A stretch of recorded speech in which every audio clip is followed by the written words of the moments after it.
एम्ब्रोडिल LS एक बलगम वाली खांसी पतला करने में मदद करती है। यह सिर्फ खांसी को दूर करने में तथा बलगम जो फेफड़ों में जमी हुई बलगम को पतला कर बाहर निकालने में मदद करती है।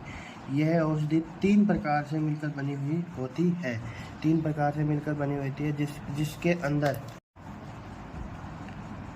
अंदर हम कंपोजिशन यानी इसके अंदर जुड़ा हुआ होता है। इसके अंदर लेवोसुट्राबोल 1 mg का होता है। एम्ब्रोक्सोल हाइड्रोल 30 mg का होता है और गाइफेनिक्स 50 mg का होता है। और इन सबको मिलाकर यह एक दवा बनती है जिसका नाम एम्ब्रोक्सोल एलएस के नाम से जाना जाता है।